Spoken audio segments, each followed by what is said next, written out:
Shalom, selamat pagi jemaat yang terkasih. Mari kembali kita bersama-sama membaca visi dan misi STT Aletheia. Visi, menjadi lembaga pendidikan tinggi gerejawi yang memperlengkapi para pemimpin gereja untuk berteologi reform secara kritis, berkemampuan menggembalakan dan berkarakter serupa Kristus. Misi 1. Menumbuhkan pemikiran kritis dalam berteologi reform. 2. Mengembangkan kemampuan penggembalaan melalui pendidikan kepemimpinan hamba, servant leadership. 3. Membentuk karakter serupa Kristus melalui pemuridan. Tinggikanlah dirimu mengatasi langit ya Allah, biarlah kemuliaanmu mengatasi seluruh bumi. Dalam setiap musim kehidupan, kita diingatkan bahwa kasih dan kesetiaan Tuhan tidak pernah berubah. Dia tetap memelihara, menuntun, dan menunjukkan kemuliaannya di atas segalanya. Yunus mungkin berusaha lari dari Tuhan, tetapi kasih dan kesetiaannya tetap mengejarnya, bahkan mengajarkannya bahwa rencana Tuhan jauh lebih besar daripada kehendak manusia. Sebagai umatnya, kita diajak untuk bersyukur dan meninggikan namanya di antara segala bangsa.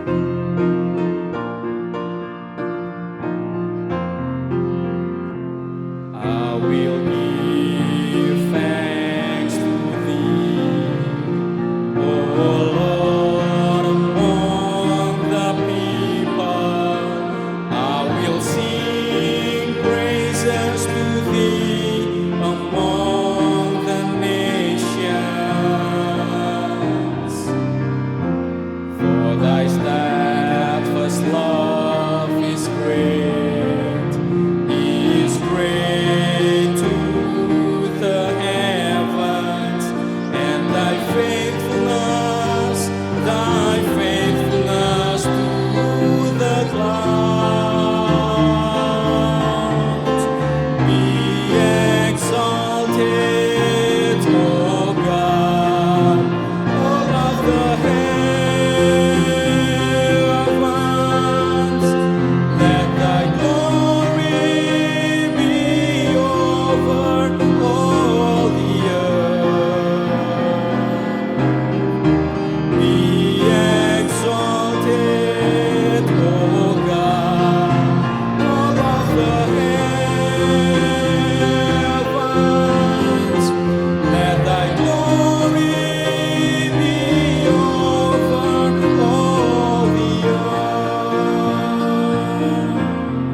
Pertolongan kita datangnya dari Tuhan yang menjadikan langit dan bumi. Kasih karunia dan damai sejahtera dari Allah Bapa, Putra dan Roh Kudus menyertai kamu semua. Dan menyertaimu juga. Tetapi Yunus bersiap untuk melarikan diri ke Tarsus jauh dari hadapan Tuhan. Ia pergi ke Yafo dan mendapati di sana sebuah kapal yang akan berangkat ke Tarsis. Ia membayar biaya perjalanannya, lalu naik kapal itu untuk berlayar bersama mereka ke Tarsis, jauh dari hadapan Tuhan. Yunus 1 ayatnya yang ketiga. Jemaat sekalian dipersilahkan untuk duduk kembali. Sebagai manusia, kita seringkali memberontak dan bahkan menutup hati terhadap kehendak Tuhan. Seperti Yunus yang melarikan diri dari panggilannya. Namun di hadapan kasih dan kekudusannya, tidak ada yang dapat disembunyikan. Kita adalah orang-orang yang berlumuran dosa, tetapi Tuhan yang penuh belas kasihan selalu membuka jalan bagi pertobatan. Marilah kita datang kepadanya, memohon pengampunan dan belas kasihannya.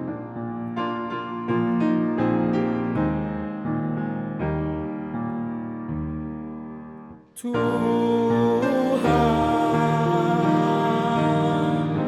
kami berlumuran dosa. Tuhan, sudikah ampuni kami.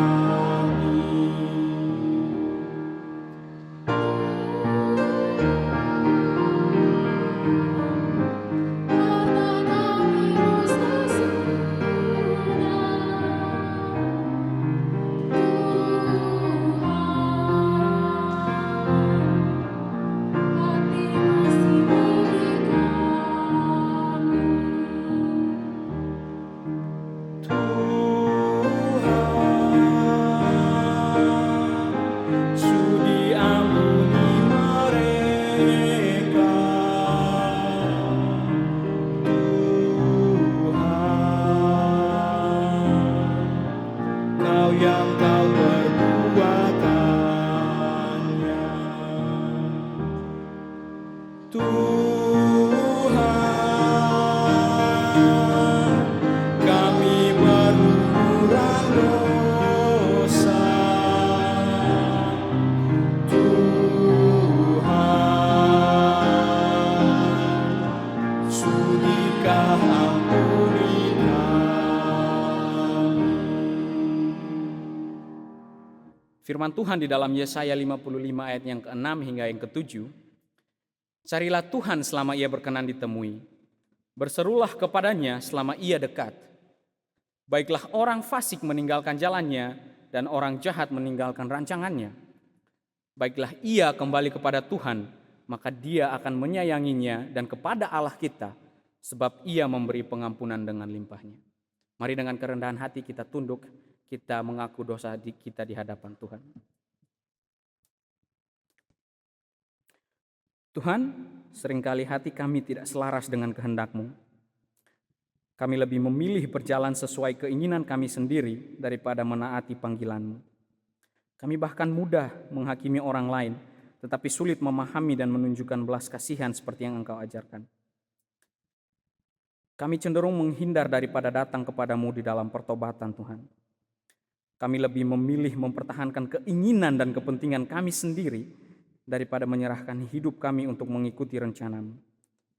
Bahkan kami menutup hati terhadap suara-Mu dan memilih berjalan dalam kegelapan daripada dalam terang kasih-Mu. Ampuni kami ya Tuhan, buka mata dan hati kami agar mampu melihat dengan kasih seperti Engkau melihat. Luruskan jalan kami yang menyimpang, lembutkan hati kami yang keras, dan bentuklah kami agar semakin serupa dengan-Mu. Di dalam belas kasihan-Mu kami datang dan berserah. Amin. Sebagai hamba Yesus Kristus, saya menyampaikan bahwa Dia tidak membiarkan kita terjebak di dalam pemberontakan, tetapi mengundang kita kembali kepadanya dengan anugerah yang melimpah. Dengarkanlah berita anugerah Allah untuk kita semua di dalam Mika pasal yang ke-7 ayat 18 hingga ayat yang ke-19.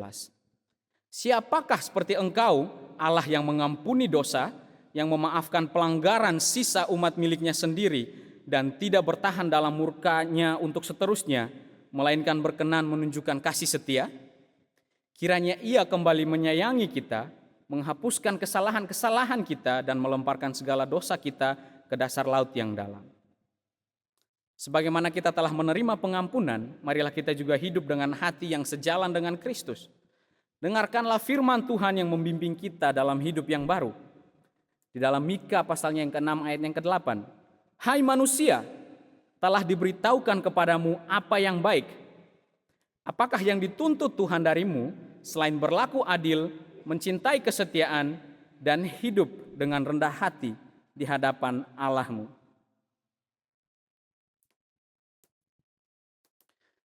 Ketika hati kita diselaraskan dengan kehendak Tuhan, hidup kita bukan lagi sekedar perjalanan pribadi, tetapi menjadi kesaksian tentang kuasa dan kasih-Nya.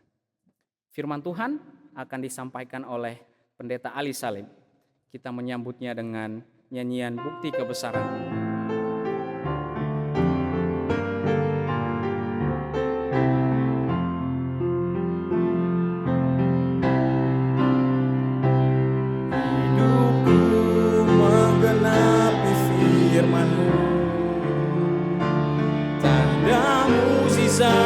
Sertai tiap langkahku, Kau bersamaku di dalamku, jadi bukti kebesaran.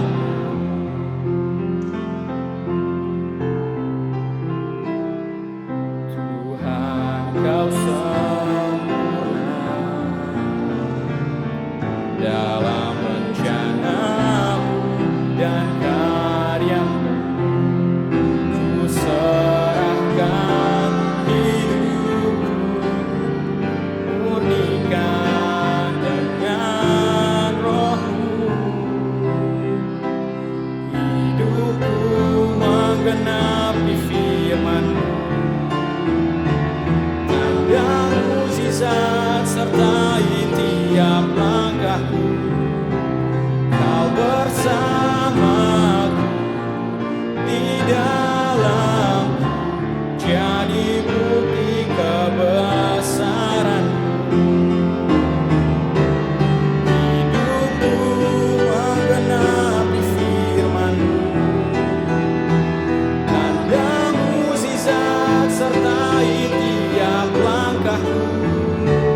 Kau bersamaku di dalamku, jadi bukti kebesaran-Mu.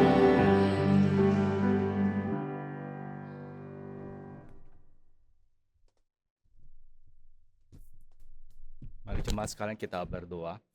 Tuhan, kami mengucap syukur Tuhan untuk kesempatan kami sama-sama boleh berkumpul lagi pada pagi hari ini Tuhan, untuk sama-sama beribadah kepadamu Tuhan, memuji dan mendengarkan suara-Mu Tuhan. Berbicara kepada setiap kami Tuhan, pakailah hamba-Mu di dalam kelemahan tubuhnya Tuhan, untuk bisa menyampaikan kebenaran firman Tuhan. Di dalam nama Tuhan kami Yesus Kristus kami berdoa. Amin. Selamat pagi Bapak Ibu sekalian. Tema semester ini adalah Tuning Your Heart to God. Nah, ketika saya merenungkan bagian tema ini, apa yang kira-kira yang saya bisa khotbahkan di dalam untuk khotbah chapel Selasa ini? Ketika saya coba menilai, mengevaluasi beberapa khotbah, banyak yang menceritakan hal-hal yang positif gitu ya. Tapi saya juga mencari kira-kira apa yang saya bisa bawakan, apakah kisah yang positif atau maupun negatif. Nah, kemudian saya teringat satu kisah yang sangat cukup terkenal, itu adalah kisah daripada Nabi Yunus.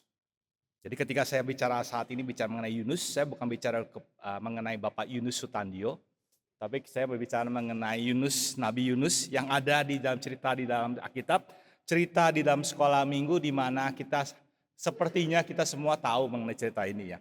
Kisah di mana ketika Yunus kemudian ditelan ikan besar selama 3 hari.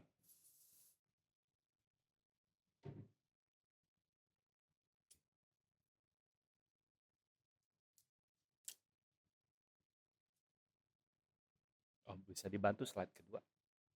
Oke, ya. Nah, ketika saya juga berusaha memberikan tema dari khotbah ini juga saya bertanya-tanya, mestinya saya pilih Jonah an untuned heart atau Jonah an untuning heart? Saya pertama-tama saya berpikir, ini mungkin masalah cuman ya karena by the way kan saya orang Indonesia gitu ya, bingung. Yang benar tuh mestinya masalah grammar yang benar itu adalah untuned heart atau untuning heart. Mana yang benar? Nah, ketika saya coba kemudian merenungkan firman Tuhan, menggali segala macam, nah saya kemudian menemukan mana yang lebih tepat di antara dua hal ini. Dua hal ini adalah dua hal yang berbeda, dan nanti di dalam akhir khotbah kita akan lihat mana yang lebih tidak baik. Nah, walaupun kita belum bahas mengenai yang mana yang menjadi sifat atau hati yang dimiliki oleh pada Yunus, namun kita bisa melihat di dalam bagian firman Tuhan, beberapa bagian firman Tuhan, mana yang menjadi kesalahan yang dilakukan oleh Yunus. Jadi ketika kita sambil merenungkan firman Tuhan, coba perhatikan baik-baik, kira-kira Yunus itu untuned heart atau untuning heart. Nah, Bapak Ibu sekalian, kita akan membaca satu bagian firman Tuhan dari kitab Yunus pasal 1 ayat 1 sampai dengan ayat yang ketiga. Yunus pasal 1 ayat 1 sampai dengan ayat yang ketiga. Firman Tuhan berkata, datanglah firman Tuhan kepada Yunus bin Amitai, pergilah segera ke Niniwe, kota yang besar itu, serukanlah peringatan terhadap mereka, karena kejahatannya telah sampai kepadaku.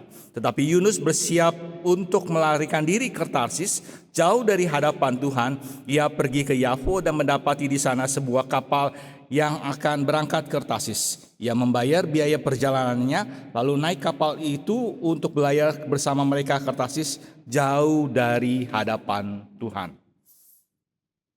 Nah, Bapak Ibu sekalian, kalau kita melihat di dalam peta yang saya coba dapatkan dari internet, Yunus diperintahkan Tuhan untuk menuju ke kota Niniwe. Kota Niniwe itu kalau kita lihat di peta itu adalah di kota di sebelah kanan, yaitu yang tulisannya panah B ya. Tanda B ya. Nah, lalu kemudian kita bisa melihat yang terjadi adalah Yunus melarikan diri ke Tarsis. Nah, kota Tarsis itu memang ketika saya mencoba mencari di komentari agak bingung, ini sebenarnya kota yang mana ya. Ada yang mengatakan ini adalah bagian selatan dari Spanyol. Nah, kalau kita bisa melihat Spanyol itu berarti itu kita bisa melihat menuju ke Itali atau Prancis sampai ke Spanyol, itu di Tarsis. Jadi sebenarnya kita bisa melihat perjalanannya itu jauh sekali daripada kota Niniwe. Kita bisa melihat Yunus itu dengan sengaja melarikan diri jauh dari hadapan Tuhan. Ada juga yang mengatakan ini di Kartago di Afrika, ya itu bagian di bawah sedikit. Nah, apapun yang terjadi kita bisa melihat bahwa apakah baik itu di Spanyol maupun di Afrika, kita bisa melihat Yunus berangkat dari sebuah pelabuhan dan nanti akan mendarat di pelabuhan di sebelah barat Mediterania.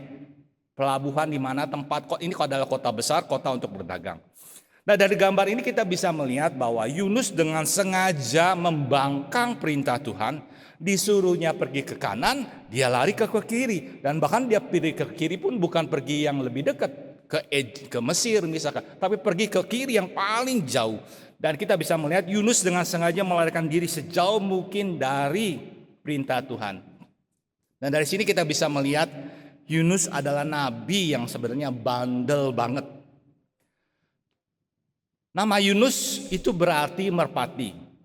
Nah, kalau kita lihat di dalam Kejadian pasal 8 ayat 10 sampai ayat 11, Nuh melepas merpati untuk pergi keluar, kemudian pada pertemuan pertama kali dilepas kembali, yang kedua kali dia membawa cabang daun dari zaitun. Nah, merpati itu melambangkan simbol kedamaian dan kasih sayang. Tapi kita bisa melihat dari sini bahwa sayangnya Yunus itu tidak hidup sesuai dengan namanya, yaitu menjadi simbol kedamaian dan kasih sayang. Nah, Bapak Ibu sekalian, kita bisa melihat di dalam bagian pertama ini adalah salah satu ciri orang yang tidak tuning your heart to God, yang menjadi tema kita di semester ini adalah orang yang dengan sengaja melawan firman Tuhan. Ya, Bapak Ibu sekalian, bukan kita melihat juga begitu banyak juga terjadi di dalam dunia ini, ada orang-orang yang dengan sengaja melawan firman Tuhan. Dan kalau kita melakukan hal ini berarti kita tidak tuning our heart to God. Bapak Ibu sekalian, bagian yang kedua kita bisa melihat di dalam Yunus pasal 1 ayat ke-9. Saya akan bacakan buat kita sekalian.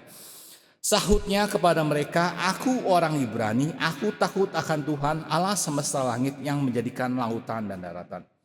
Nah, ketika Yunus kemudian melarikan diri ke Tarsis, Tuhan tidak menginginkan hal tersebut. Tuhan lalu mengirimkan badai yang begitu besar ke kapal tersebut, sampai kemudian orang-orang bertanya mencari tahu siapa orang di kapal ini yang punya dosa begitu besar sampai Tuhan mengguncang laut sedemikian rupa. Lalu kemudian mereka bertanya, mencari-cari, dan kemudian mereka menemukan Yesus dan bertanya, beritahulah kepada kami, karena siapa malapetaka ini menimpa kami? Apa pekerjaanmu dan dari mana asalmu? Apa negerimu dan dari bangsa mana engkau ada? Jadi ketika Yunus ditanya mengenai pekerjaan dan daerah asalnya, Yunus mengatakan bahwa ia adalah orang Ibrani. Aku takut akan Tuhan. Dan Yunus mengaku bahwa dia takut adalah Tuhan Allah semesta alam yang menjadikan laut dan lautan.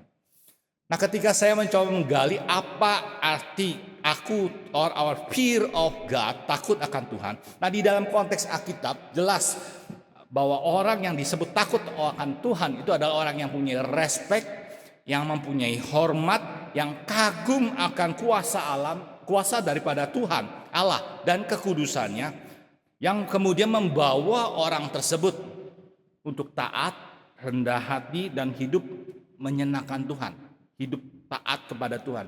Jadi hidupnya itu karena dia menyadari kebesaran Tuhan, dia kemudian menaklukkan dirinya ke hadapan Tuhan.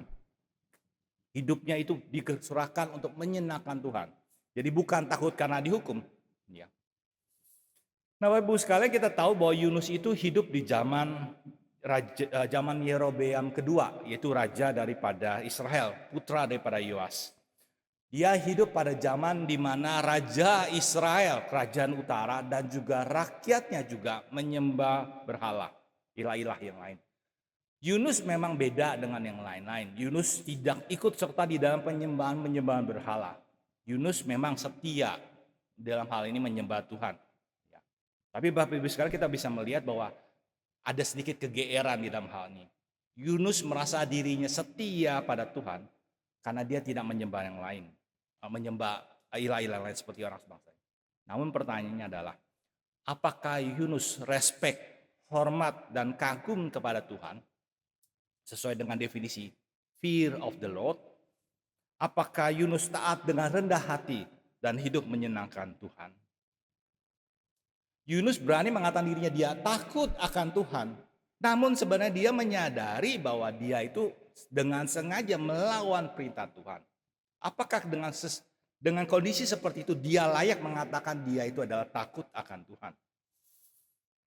Bapak-Ibu sekalian, hal ini juga bisa kita lihat di dalam kehidupan masyarakat kita, orang-orang Kristen juga. Banyak orang-orang Kristen yang mengaku dirinya Kristen, tapi hidupnya itu tidak berbeda dengan dunia ini. Saya cukup kaget ketika saya melayani di sini, ada tren yang cukup modern sekarang, itu tren mengirim foto bugil kepada pacar. Dan saya cukup lebih kaget lagi, ternyata banyak gadis-gadis Kristen itu juga mau melakukannya. Itu yang terjadi. Hidup sebagai orang Kristen yang harusnya menjadi teladan, kemudian mencontoh kehidupan daripada dunia. Lalu ada tren juga tidur dengan pacar, itu menjadi tren yang sudah ada di dalam dunia masuk ke dalam gereja. Dan juga itu dilakukan oleh mahasiswa atau mahasiswi teologi. Bapak sekalian, bukankah Kristen itu berarti pengikut daripada Kristus? Dan kalau kita melihat Kristus meninggalkan contoh yang sangat baik di dalam kehidupan di dalam dunia. Alkitab tidak mencatat bahwa Yesus itu punya pacar, tidak ada catatan Alkitab bahwa Yesus itu mencari pelacur, walaupun kita tahu nenek moyangnya yaitu Yehuda melakukannya, dan tidak ada catatan mengenai dosa seksual yang ada dilakukan oleh Tuhan Yesus. Nah, Bapak-Ibu sekalian, jelas sebenarnya Tuhan mengajarkan bahwa seks itu hanya di dalam pernikahan. Ini Tuhan ajarkan untuk melindungi pria dan wanita daripada salah memilih pasangan. Karena dari salah pemilihan pasangan itu ada banyak konsekuensi yang terjadi. Ada banyak pasangan-pasangan yang terpaksa menikah karena sudah hamil. Lalu kemudian yang terjadi adalah setelah sekian lama cerai. Dan Tuhan mengajarkan hal ini bahwa seks itu hanya ada di dalam pernikahan. Itu bukan hanya di dalam agama Kristen saja. Bahkan di dalam agama-agama lain pun juga hal diajarkan sama. Jadi ini bukan wahyu khusus yang hanya untuk orang Kristen. Tapi ini menjadi wahyu umum untuk semua bangsa. Namun sayangnya hal seperti ini, wahyu Tuhan, wahyu umum Tuhan ini sudah dirusak oleh Hollywood, oleh dunia perfilman, Dan ketika kita menonton film-film yang ada sekarang, yang terjadi adalah setelah ketemu gak sekian lama tidur bareng. Dan itu sudah dilakukan oleh dunia, diadopsi dalam dunia. Bahkan di Indonesia sudah sering sekali dijalankan dan sampai masuk ke dalam dunia kekristenan pun. Bapak Ibu sekalian, pertanyaannya adalah masa hal seperti ini kemudian diadopsi oleh orang-orang Kristen yang takut akan Tuhan. Nah, ketika kita melihat seperti ini, seharusnya sebagai orang yang kita disebut orang yang takut akan Tuhan, kita tidak boleh melakukan hal-hal yang menyerupai dunia. Apa hal-hal yang ada di dalam dunia yang kita tahu itu tidak baik, seharusnya tidak kita lakukan. Nah, hal ketiga yang kita bisa pelajari daripada kisah daripada Yunus itu adalah Yunus itu memberitakan sebagian firman daripada Tuhan. Setelah gagal berangkat ke Tarsis, Tuhan mengirimkan ikan besar untuk menelan Yunus, dan Yunus kemudian berada di ikan besar itu selama 3 hari, lalu kemudian Tuhan berbelas kasihan kepada Yunus, Tuhan memuntahkan Yunus kembali ke darat, akhirnya Yunus pergi ke Niniwe. Namun yang terjadi kita bisa melihat pesan daripada Yunus itu berbeda sekali.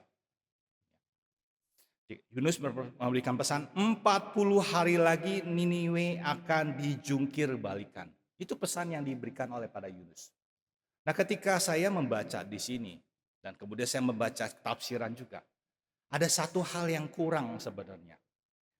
Kisah yang saya pelajari ketika saya mempelajari mengenai kitab nabi-nabi yang diajarkan oleh dosen saya, kitab nabi-nabi itu selain memberitakan mengenai hukuman, juga ada penghiburan kalau orang mau bertobat daripada hukuman.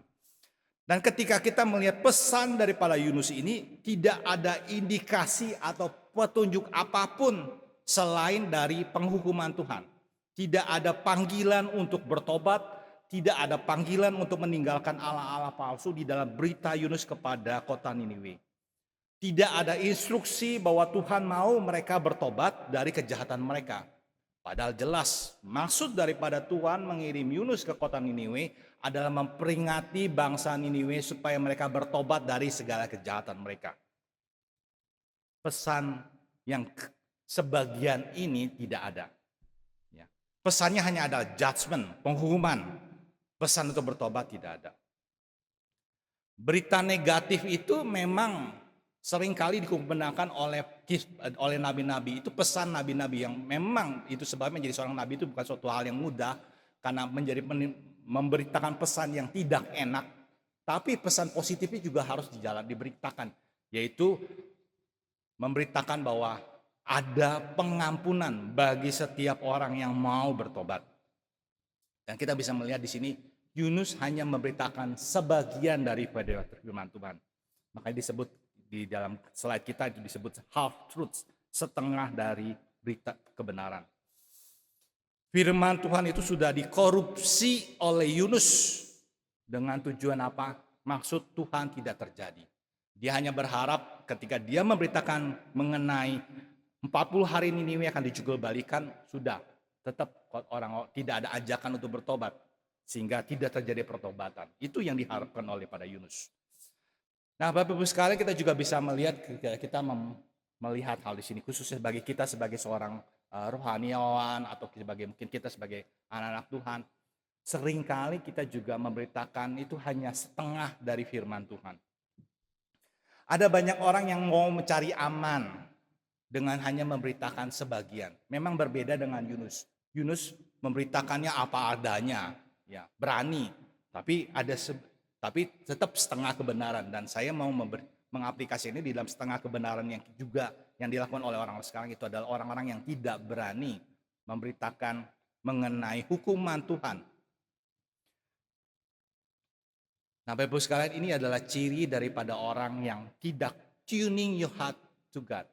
Itu adalah orang-orang yang menceritakan setengah dari kebenaran. Nah, bagian yang berikutnya kita bisa melihat itu adalah ketika di dalam pasal keempat, yaitu ketika Yunus kemudian marah kepada Tuhan. Kita tahu bahwa Allah mengirim Yunus ke kota Niniwe karena Tuhan mengasihi kota Niniwe. Di dalam pasal 4 ayat ke-11 dikatakan, kota ini besar, berpenduduk lebih dari 120.000 orang yang tidak tahu membedakan tangan kanan dari tangan kiri. Jadi kita bisa melihat di sini bahwa apa yang dimaksud dengan orang yang tidak bisa membedakan tangan dan kanan dan tangan kiri, itu menunjukkan bahwa ada anak-anak di situ yang tidak tahu beda kanan dengan kiri. Ada sekitar 120.000 orang anak kecil. Nah, kalau kita kalkulasi, ya, kalau sebuah kota ada 120.000 anak kecil, pluslah orang tuanya, kira-kira kota ini berpenduduk 300.000 orang. Ini kota yang sangat besar. Dan Tuhan tidak ingin kota sebesar ini mendapat penghukuman Tuhan. Iya, mereka bangsa yang kejam, betul. Tapi Tuhan mengasihani anak-anak yang kecil seperti ini. Tuhan tidak mau kota ini dihancurkan oleh Tuhan. Makanya dia mengutus Yunus untuk memperingati mereka agar mereka bertobat dari kejahatan mereka. Bapak sekalian, memang bangsa Asyur itu ya wajar sebenarnya Yunus tidak suka terhadap bangsa Asyur, karena bangsa Asyur itu adalah musuh daripada kerajaan Israel Utara. Memang pernah terjadi peperangan antara Raja Ahab atau Raja Israel dengan Raja Asyur di tepi sungai Orontes pada tahun 853 sebelum Masehi. Ini sebelumnya, kisah sebelum Yunus ya jadinya. Karena Yunus kan hidup pada zaman Yerobeam II, ini kisah sebelumnya. Jadi memang sudah ada permusuhan antara kerajaan Asyur yang ibu kotanya adalah Niniwe dengan kerajaan Israel. Dan jadi kita bisa mengatakan bahwa bangsa Asyur ini adalah musuh bebuyutan daripada bangsa Israel. Dan nanti setelah ini kita bisa melihat ya bahwa kerajaan Israel Utara setelah nabi-nabi berakhir, setelah tidak lama setelah ini, kemudian kerajaan Israel itu akan dihancurkan oleh bangsa Asyur dan mereka semua akan dibawa ke Babel. Ya, wajar Yunus tidak suka terhadap bangsa yang menjadi musuh bebuyutannya. Tapi ingat, yang diingatkan oleh Tuhan Yesus kepada Yunus adalah, kamu mungkin tidak suka dengan orang tuanya, tapi ada 120.000 anak-anak yang masih belum tahu benar dan salah. Masih begitu polos. Tuhan mengasihani mereka. Karena itu Tuhan mau kota ini mereka anak-anak kecil ini tidak turut dihancurkan oleh Tuhan karena hal tersebut. Jelas Tuhan itu pengasih dan penyayang. Yunus pun menyadari hal ini. Di dalam Yunus pasal 4 ayat kedua, Yunus berkata, "Ya Tuhan, bukankah hal itu telah kukatakan ketika aku masih di negeriku? Itu sebabnya aku dahulu melarikan diri ke Tarsis, sebab aku tahu bahwa Engkaulah Allah yang pengasih dan penyayang, panjang sabar dan berlimpah kasih setia, serta yang menyesal atas malapetaka yang hendak didatangkannya."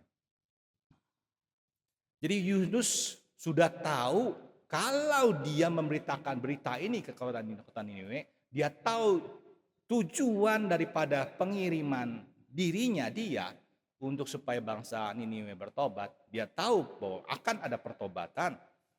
Ya, tapi kita melihat bahwa Yunus itu dengan sengaja memutar arah. Dan kemudian dikatakan di dalam ayat pertama, 4 ayat 1, Yunus sangat gusar dan marah. Hal ini menunjukkan apa? Bahwa Yunus itu memiliki hati yang bebal. Kemarahan Yunus itu mengartikan bahwa dia tidak mengasihani umat yang Tuhan mau kasihi. Dia tidak mengasihi yang Tuhan mau kasihi. Dan hal yang sama juga kita bisa melihat di dalam realita zaman sekarang.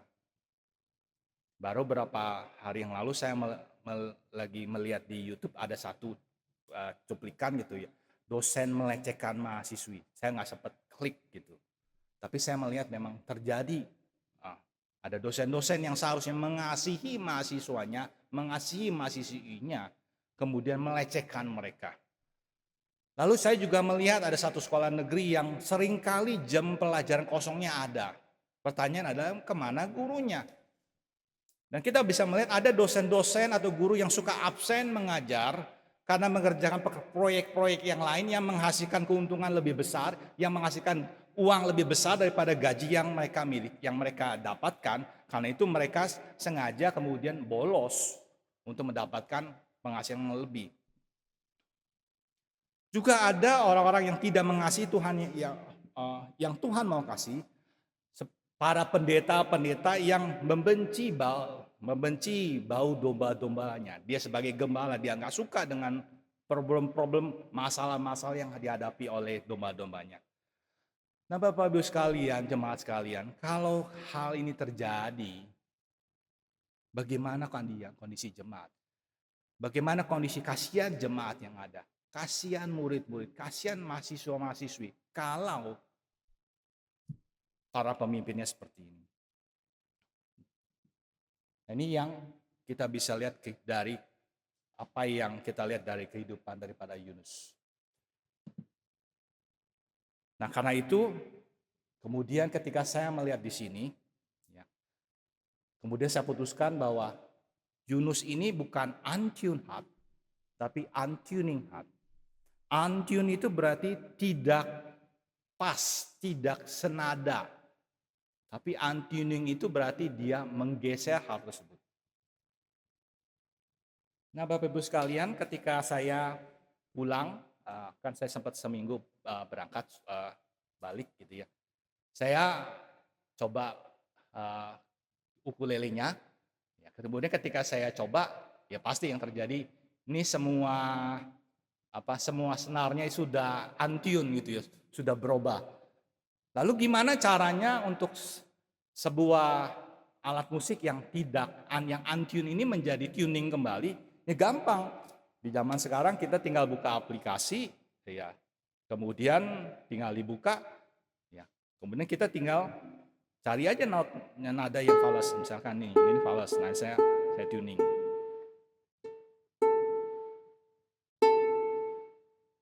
Oke, sudah. Ya, satu saja, jangan banyak-banyak. Nanti banyak kan kalau empat senar. Nah, ini kalau kita bicara mengenai untune, ya gampang di tuningnya. Kita cari patokan dalam hal ini firman Tuhan, ya. Lalu kemudian kita tinggal tuning, ya. Nggak lama selesai. Nah, problemnya adalah Yunus ini bukan untune, dia bukan tidak selaras dengan Tuhan. Dia tahu maksud Tuhan, tapi dia menyimpang dari firman Tuhan. Karena itu kalau namanya untuning itu adalah seperti ini. Jadi suatu hal yang semestinya selaras, saya bikin tidak selaras. Semuanya saya bikin berantakan. Jadi ini adalah yang disebut dengan untuning heart. Pertanyaan saya sebenarnya, mana yang lebih bermasalah? Mana yang lebih berbahaya? Untuned heart or untuning heart? Saya perhatikan banyak hal memang kita menyadari bahwa ada orang-orang yang untuned heart. Kenapa? Karena dia mungkin tidak baca firman Tuhan. Dia nggak ngerti firman Tuhan. Nah, yang paling cilaka adalah yang sudah tahu firman Tuhan, yang sudah tahu kehendak Tuhan, kemudian beralih daripada Tuhan. Dan ini yang terjadi yang kita bisa lihat daripada di Yunus. Dia dengan sengaja melawan firman Tuhan, dia dengan sengaja berbalik Allah. Ya, dia mengaku dia bahwa takut akan Tuhan, tapi kenyataannya perbuatannya dia tidak menjalankan hal tersebut, tindakan yang berbeda. Dia menyembunyikan sebagian dari kebenaran, tidak menyampaikan kebenaran secara utuh karena ada motivasi pribadinya, dia tidak mau bangsa Niniwe bertobat. Dan yang keempat adalah dia memiliki hati yang bebal, dia marah atas belas kasihan Tuhan dan dia tidak mengasihi yang Tuhan mau kasihi. Bapak-Ibu sekalian, kita bisa melihat ini yang terjadi di dalam diri Yunus. Nah, ketika saya kemudian mengingat kembali kisah mengenai Yunus ini di dalam Perjanjian Baru, ada satu hal yang cukup berbeda. Ya. Hukuman daripada bangsa Niniwe ini yang untuned heart ini lebih sedikit daripada ahli Taurat dan orang-orang Farisi. Nah, kita ingat di dalam Perjanjian Baru ketika kita melihat di dalam Matius pasal 12 ayat 38 sampai 41, di situ ada orang-orang Farisi datang meminta tanda kepada Tuhan Yesus. Lalu Tuhan Yesus berkata, angkatan yang jahat dan tidak setia ini menuntut suatu tanda, namun kepada mereka tidak akan diberikan tanda selain tanda Nabi Yunus. Ya. Pada waktu penghakiman orang-orang Niniwe akan bangkit bersama angkatan ini dan menghukumnya juga. Nah, kalau kita membaca paralelnya dari Matius pasal 12 ini, itu bukan bicara mengenai orang Farisi saja, tapi termasuk juga orang Saduki, ahli-ahli Taurat. Dan dari hal itu kita bisa melihat bahwa orang-orang Farisi, orang-orang Saduki, orang-orang ahli Taurat, orang-orang yang punya firman Tuhan, justru adalah contoh dari orang-orang yang untuning heart di dalam perjanjian baru. Mereka mengeraskan hati mereka, dan kemudian penghukuman menanti daripada mereka. Ada penghukuman berat yang akan mereka terima. Tetapi dari kisah daripada Yesus ini kita juga bisa melihat bahwa orang-orang yang bertobat itu ada orang-orang Niniwe. Bukan hanya dia bebas dari hukuman daripada Tuhan, daripada murka Tuhan, karena mereka bertobat. Kita bisa membaca di dalam Yunus pasal 4 ini, ya pasal 3 ya, terjadi pertobatan. Mereka bukan hanya bebas dari hukuman, bahkan di dalam Matius pasal 12 tadi dikatakan mereka akan menjadi penghakim untuk orang-orang yang untuning heart, untuk orang-orang Farisi, Saduki, dan ahli Taurat.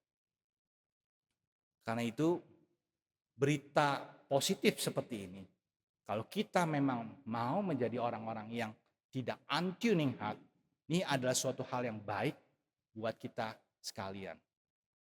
Pertanyaannya adalah, apakah kita mau menjadi orang yang tune your heart to God, ataukah kita mau menjadi orang yang untuned heart, dan lebih parah lagi kalau kita menjadi orang yang untuning heart. Mari kita berdoa. Tuhan, kami sudah melihat Tuhan di perjalanan daripada kehidupan daripada Yunus, Tuhan, yang menjadi orang yang untuning heart, orang yang menggeser kehidupannya, Tuhan, tidak selaras dengan kehendak Tuhan. Tuhan, tolong kami, Tuhan, biarlah kami boleh menyadari melalui kebenaran firman Tuhan ini, Tuhan, bahwa ada penghukuman yang besar yang Tuhan berikan, yang lebih besar lagi daripada orang-orang yang untuned heart. Penghukuman yang lebih besar lagi yang diberikan kepada kami, Tuhan, daripada orang-orang yang tidak mengenal kebenaran firman Tuhan. Tuhan, tolong kami, Tuhan, melalui teladan daripada Yunus yang buruk ini, boleh justru menjadi suatu pembelajaran bagi kami di sini, Tuhan, untuk kami tidak menjadi orang seperti ini, Tuhan.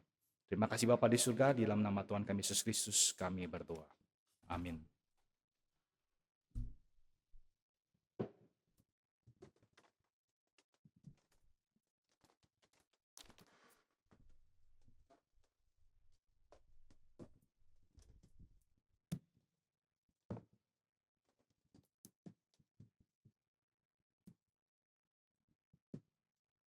Mari dengan sikap berdiri, bersama dengan gereja sepanjang zaman dan tempat, kita ikrarkan pengakuan iman kita sesuai dengan pengakuan iman rasuli. Aku percaya kepada Allah, Bapa yang Maha Kuasa, Khalik langit dan bumi, dan kepada Yesus Kristus, anaknya yang tunggal Tuhan kita, yang dikandung dari Roh Kudus, lahir dari anak darah Maria, yang menderita sengsara di bawah pemerintahan Pontius Pilatus, disalibkan, mati dan dikuburkan, turun ke dalam kerajaan maut. Pada hari yang ketiga, bangkit pula dari antara orang mati, naik ke sorga, duduk sebelah kanan Allah, Bapa yang Maha Kuasa. Dan dari sana Ia akan datang untuk menghakimi orang yang hidup dan yang mati. Aku percaya kepada Roh Kudus, gereja yang kudus dan am, persekutuan orang kudus, pengampunan dosa, kebangkitan tubuh, dan hidup yang kekal. Amin. Jemaat sekalian dipersilahkan untuk duduk kembali. Di dalam kelemahan kita, Tuhan selalu dekat. Ia adalah juru selamat yang membimbing, menguatkan, dan menopang setiap langkah kita. Di dalam setiap pergumulan, kita membutuhkannya lebih dari apapun. Persembahan akan dijalankan. Ku perlukan juru selamat agar jangan ku sesat. Selalu harus ku rasakan bahwa Tuhan ku dekat. Maka jiwaku tenang, takkan takut dan enggan. Bila Tuhan ku membimbingku di malam pun tenang.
Mari bersama-sama kita berdoa.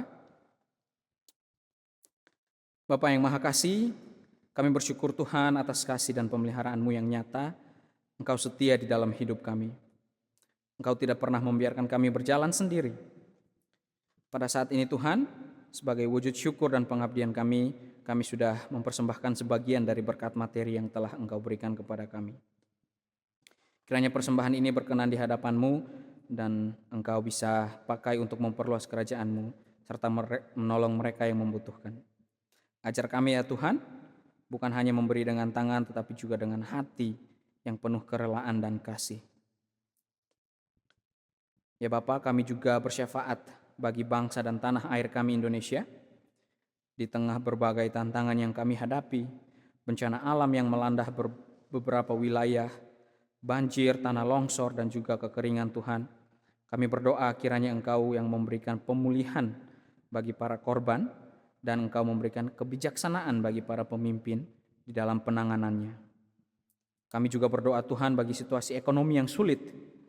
Kami teringat bagi para pekerja kelas menengah ke bawah, para petani, buruh, pedagang kaki lima, dan juga para pencari nafkah harian Tuhan, dan bahkan keluarga-keluarga yang berjuang menghadapi kenaikan harga dan mungkin akan kehilangan pekerjaannya.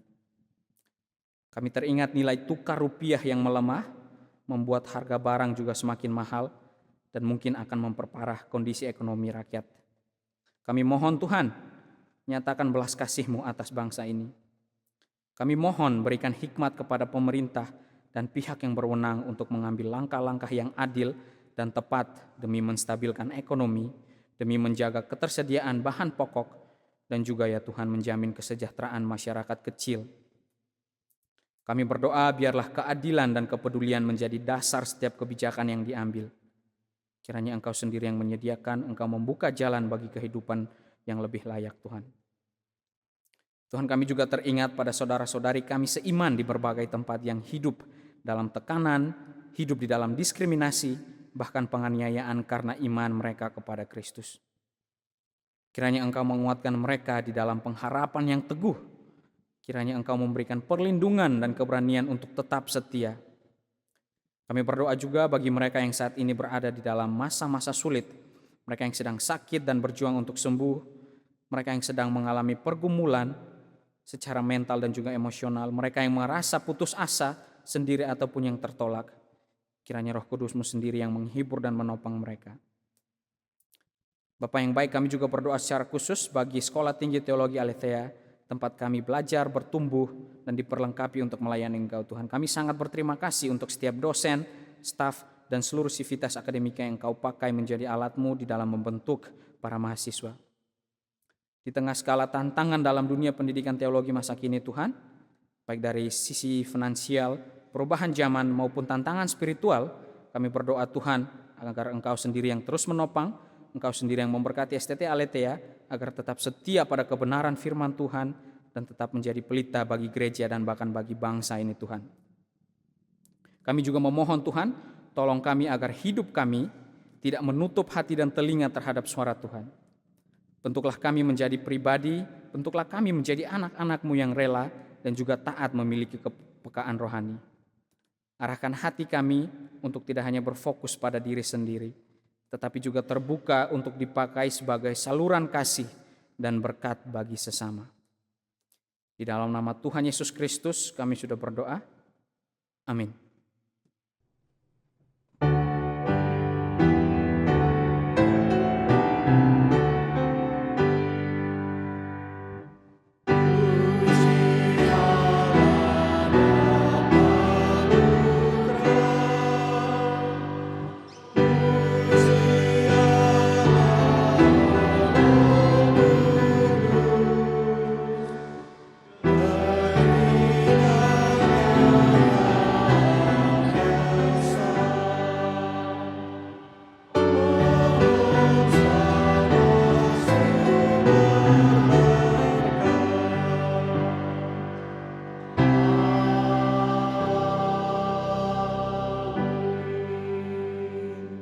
Jemaat sekalian, terimalah berkat daripada Tuhan, Allah Bapa yang merencanakan rencana yang baik untuk hidupmu, Allah Anak yang menggenapi rencana tersebut, Dan Allah Roh Kudus yang memberikan damai sejahtera untukmu.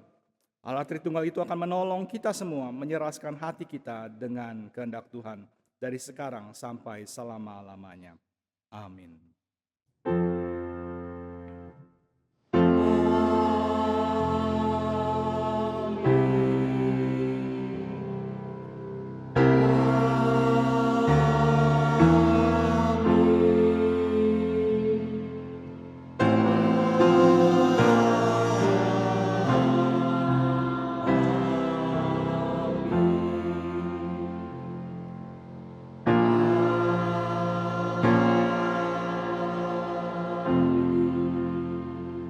Jemaat sekalian, dipersilakan duduk, ibadah selesai.